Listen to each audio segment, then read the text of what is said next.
Écoutons attentivement ces propos. Il est convenu d'appeler les LGBTQ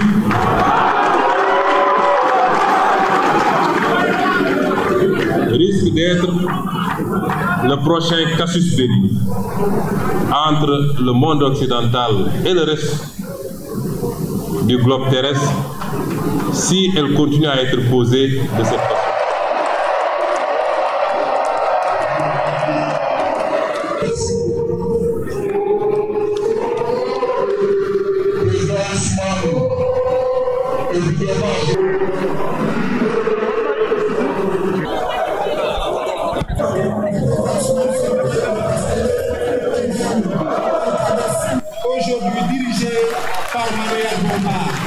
Le phénomène dont je viens de parler n'est pas accepté, il est toléré. Et le plus grand danger que peuvent encourir les membres de ces communautés, c'est la propagande qu'on veut nous imposer. Nous avons dépassé l'époque où les Africains pouvaient se faire manipuler par quelques peuples, par quelques régimes. Le phénomène de l'homosexualité n'est pas accepté. Il est toléré. Ce sont les propos du président Ousmane Sonko. Ces propos lui ont valu beaucoup de critiques au sein de la société civile sénégalaise. Notamment l'organisation Jamra, qui est montée au créneau pour soi-disant dénoncer un double langage, un double discours du président Ousmane Sonko. Président Ousmane Sonko opposant et le président Ousmane Sonko Premier ministre. Ça, c'est un autre débat. Parce qu'on sait qu'Ousmane Sonko, en disant qu'une fois qu'ils seront élus et que lui sera élu en tant que président de la République du Sénégal, l'une des premières lois qu'il votera serait la criminalisation de l'homosexualité. On sait aujourd'hui que c'est le président Bassirou Diomaye Faye qui est président de la République et non le président Ousmane Sonko. Qu'est-ce que le président Ousmane Sonko cherche à éviter en tenant ses propos devant Jean-Luc Mélenchon, le président du mouvement La France Insoumise, avec lequel il a animé une conférence de presse conjointe? Aujourd'hui, le Ghana fait face à une situation très difficile. On dirait même que le Ghana fait face à une crise avec la Banque mondiale. Une crise qui est née lorsque le Ghana a décidé de durcir la loi sur l'homosexualité. Et je vous invite à écouter cet extrait qui nous renseigne sur ce à quoi le Sénégal s'exposait en décidant tout de suite de criminaliser l'homosexualité. Écoutons ces propos, s'il vous plaît. Cette fois-ci, concernant le Ghana, et on vous écoute. Oui, j'ai suivi sur vos zones que la Banque mondiale conditionnerait l'octroi d'un prêt au Ghana suite à l'adoption de la loi anti-LGBT. Sur ce, je voulais savoir quelles sont les conditions d'octroi des prêts de la Banque mondiale. Alors justement, je me permets un peu de reformuler votre question. Ce n'est pas une loi qui a été adoptée, c'est une loi qui n'a pas encore été promulguée par le président ghanéen Nana Akufo-Addo. Dominique Bayard, journaliste au service économie de RFI, vous répond. Bonjour Dominique. Bonjour Edouard. Alors Adrien, pour répondre à votre question, je voudrais d'abord préciser que pour le moment, la Banque mondiale n'a pas expressément, publiquement informé le Ghana qu'elle en faisait une condition au versement de son prêt. C'est le ministre des Finances du Ghana qui a signalé ce risque dans une note écrite adressée aux parlementaires au moment du vote. Ce vote a eu lieu au mois de février. Et ce risque, il a tout de suite été pris très au sérieux par le président du Ghana.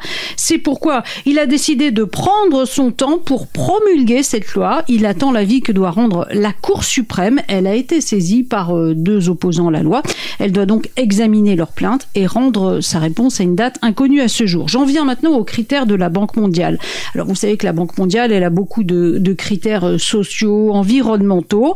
Et en 2014, lorsque l'Ouganda légifère pour pénaliser l'homosexualité en prévoyant la condamnation maximum, c'est-à-dire jusqu'à la peine de mort pour des faits d'homosexualité, la Banque mondiale, elle a réagi très vite en suspendant son aide. Et c'est à partir de ce moment qu'elle va non pas affiner, mais clarifier ses critères d'octroi sur cette question qui, on le sait, est très sensible en Afrique où une majorité de pays interdisent l'homosexualité. Voilà, donc ce n'est pas la Banque mondiale qui explique par voie de communiqué qu'elle ne versera pas ces près de 4 milliards de dollars au Ghana, mais de fait, ça fait des années que cette institution est très très claire sur ses différents engagements. Oui, elle a publié une série de textes, elle organise des événements là-dessus. En 2016, par exemple, elle organise une session consacrée à la lutte contre la pauvreté dans les pays où l'homosexualité est proscrite. Le reportage associé à l'événement et qu'on peut trouver sur le site de la Banque mondiale a un titre limpide. Pour combattre la pauvreté, on a besoin de combattre l'homophobie et la transphobie. Et alors en 2023, quand l'Ouganda remet cette loi à l'ordre du jour et l'adopte, la Banque mondiale persiste et signe en annonçant qu'elle n'accorderait plus dorénavant de soutien à l'Ouganda, en précisant sa pensée dans une déclaration écrite publique. Nous pensons que notre vision d'éradication de la pauvreté sur une planète vivable ne peut réussir que si elle inclut tout le monde, sans distinction de race, de sexe ou de sexualité. Ce sont les mots employés par la Banque mondiale qui estime que la loi ougandaise mine ses efforts. C'est sur la base de cette jurisprudence que le ministre ghanéen des Finances a fait sa mise en garde. D'où, Adrien, la deuxième partie de votre question.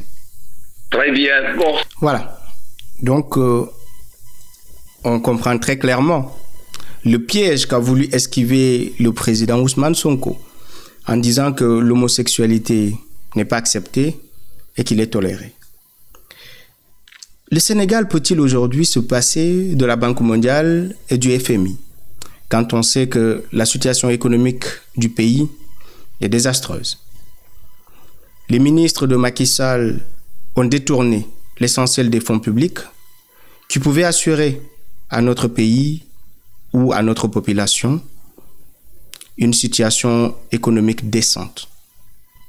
Aujourd'hui, le Sénégal est face à des difficultés financières qui impliquent qu'il s'aligne par rapport aux exigences de la Banque mondiale et du FMI. Pour d'abord asseoir les bases de notre souveraineté et ensuite aller progressivement vers l'autodétermination par rapport à ces questions comme l'homosexualité ou la fameuse question qui fâche, la rupture systémique avec la puissance coloniale française. Voici aujourd'hui les défis qui s'opposent au président Ousmane Sonko et à Bassirou Diomaye Faye. C'est pourquoi il est important de comprendre ces difficultés pour pouvoir mieux appréhender la sortie médiatique du président Ousmane Sonko sur la question de l'homosexualité. Merci à tous pour votre attention et je vous souhaite de passer une agréable soirée. Et surtout, n'oubliez pas de vous abonner. Merci et à la prochaine.